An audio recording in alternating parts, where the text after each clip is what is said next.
En Quilmes TV estamos en línea con la diputada Mónica Frade de la Coalición Cívica, una dirigente de Quilmes, que en la semana pasada estuvo junto a otros legisladores nacionales en Formosa. Esta Formosa, bueno, tan problemática, con tantas denuncias, con tantos problemas y que también ha originado una grieta, los que están a favor y los que están en contra de lo que pasa allí en Formosa.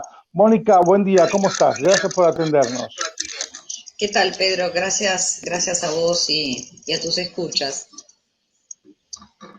Bueno, a ver, contanos qué fue lo que ustedes detectaron allí, qué es lo que vivieron en Formosa en los 3, 4 días que estuvieron. Tuvimos 2 días, nada más que 2 días, y eso hizo que el viaje sea mucho más intenso. Te hago una acotación primero respecto a la grieta. Nosotros quisimos que no haya ninguna grieta en esto porque nosotros le cursamos una invitación para sesionar la Comisión de Derechos Humanos que integro al presidente de la comisión, a Hugo Yasky, para que se hiciera presente con nosotros. La idea no era ir solamente Juntos por el Cambio, sino que fuéramos toda la Cámara de Diputados en la comisión y que sesionáramos allá. Y al mismo tiempo también estuvo notificado Sergio Massa. Viajamos, como ya todos saben, con el diputado Waldo Wolf, como presidente de la Comisión de Libertad de Expresión, y con el diputado Sebastián Salvador, que es vicepresidente de la Comisión de Derechos Humanos, comisión que integró.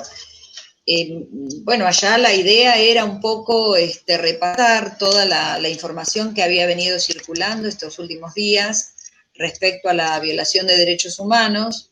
Como somos de la comisión, entendimos que no podíamos quedar al margen de eso, pero también poner responsabilidad, ir hasta la provincia y verificar si todo esto que venía circulando por medios televisivos era tan así.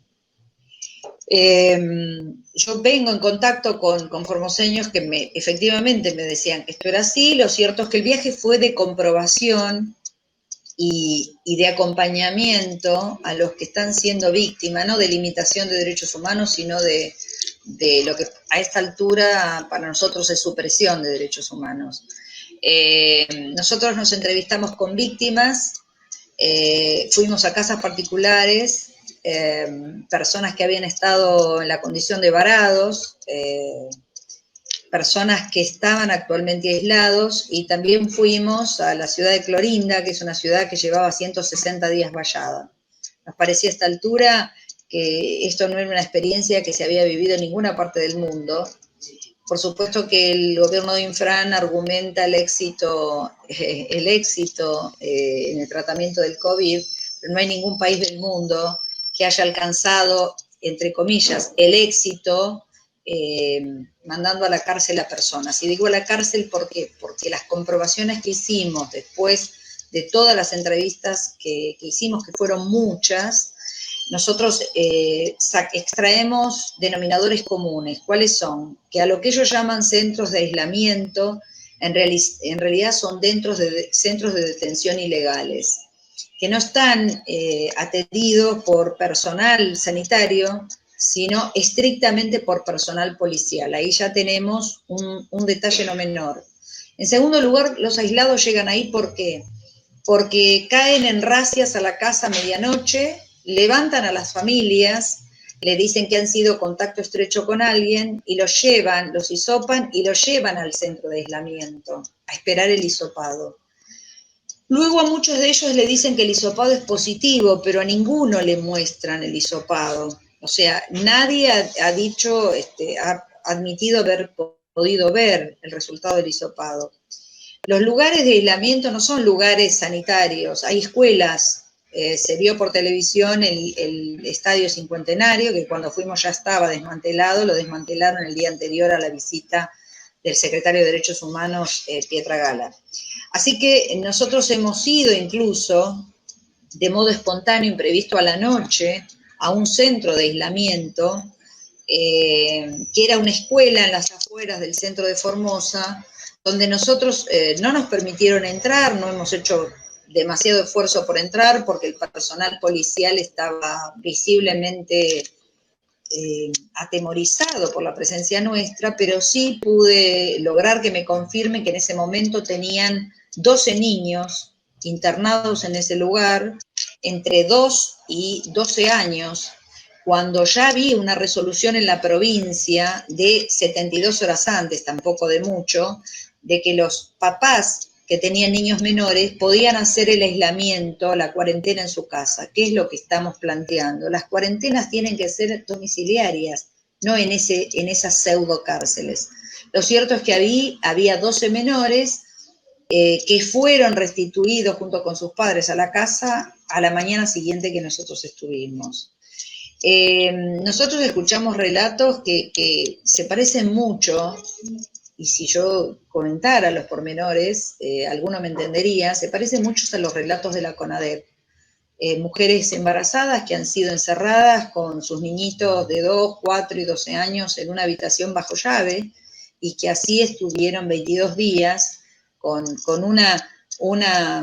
una salida de 24 horas a un hospital donde le hicieron el raspaje porque perdió su bebé, y luego fue restituida a esa misma habitación. En esa escuela, que recién te comentaba que caímos de improviso, nosotros preguntamos, porque ya teníamos información de cómo era el régimen, y nos dijeron así con mucha normalidad que los venteaban, esta es la palabra, una palabra modismo de allá, que las venteaban a las 18 horas todos los días. Es decir, que la gente podía salir de las habitaciones a las 6 de la tarde. Hubo lugares donde nos decían que tenían un chat, donde tenían que pedir para poder ir al baño y tenían que esperar la autorización de la policía que los estaba cuidando. ¿Qué es lo que intento describir con esto y que hemos comprobado? Que la supresión de derechos humanos en Formosa existe, que Gildo Infran ha utilizado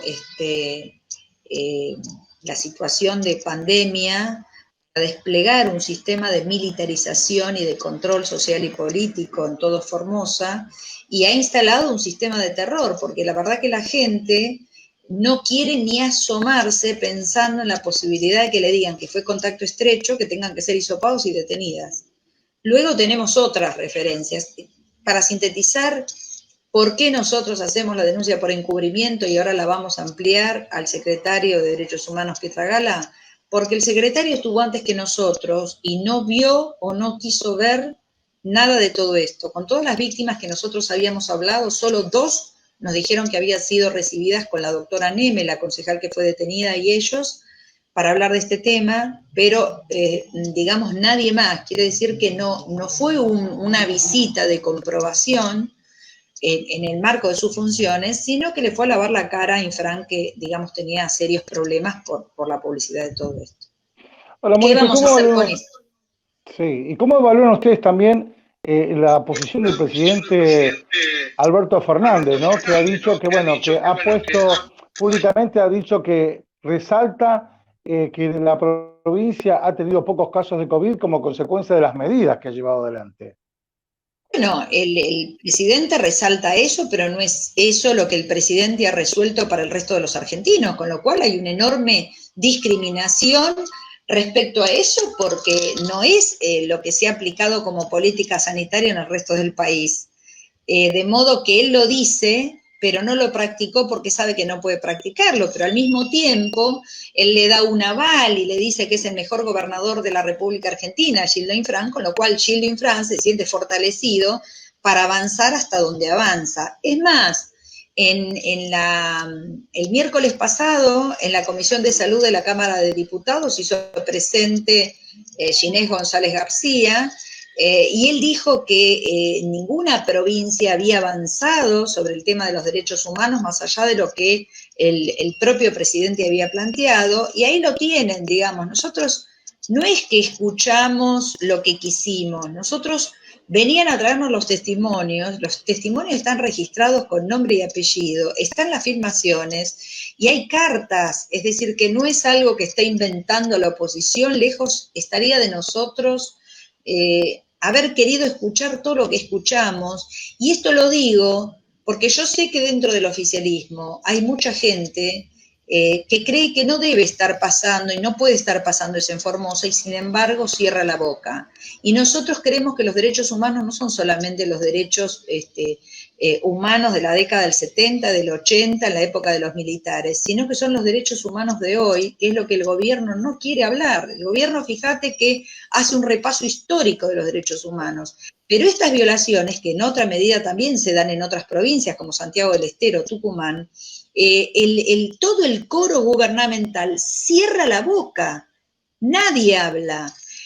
Recordemos que Pietra Gala se presentó como secretario de Derechos Humanos en el marco de sus funciones como la figura de la Amicus Curiae en la causa de Vudú y de Milagros Salas para digamos, aportar a esas causas, está dentro de sus funciones, y no se presentó en ninguna de las causas que tiene Gilles Infran, las víctimas de Formosa, ni los varados, ni los aislados. Entonces, están haciendo un uso absolutamente reprochable e indebido de las funciones y nosotros exhortamos, porque hay mucha gente que está sufriendo mucho, que no sean cómplices de eso. Es decir, Pietra Gala tiene que responder por el encubrimiento que hoy, del cual es autor hoy en el caso de Formosa. Bueno, vamos a ver cómo responde la justicia frente a la denuncia y esta ampliación que ustedes seguramente van a hacer con el material, aportando el material que consiguieron en Formosa. Nosotros nos vamos a constituir, incluso nos han ofrecido de testigos en las causas, porque hemos sido testigos de referencia, pero hemos sido testigos de todo esto, hemos visto y oído esto, por eso era la necesidad de ir. No esperemos nada de la justicia de Formosa, que es un brazo de Gilles Infran, pero sí de la Procubin y de organismos de menores a los que nosotros hemos dado participación para que intervengan, y también de la Comisión Interamericana de Derechos Humanos.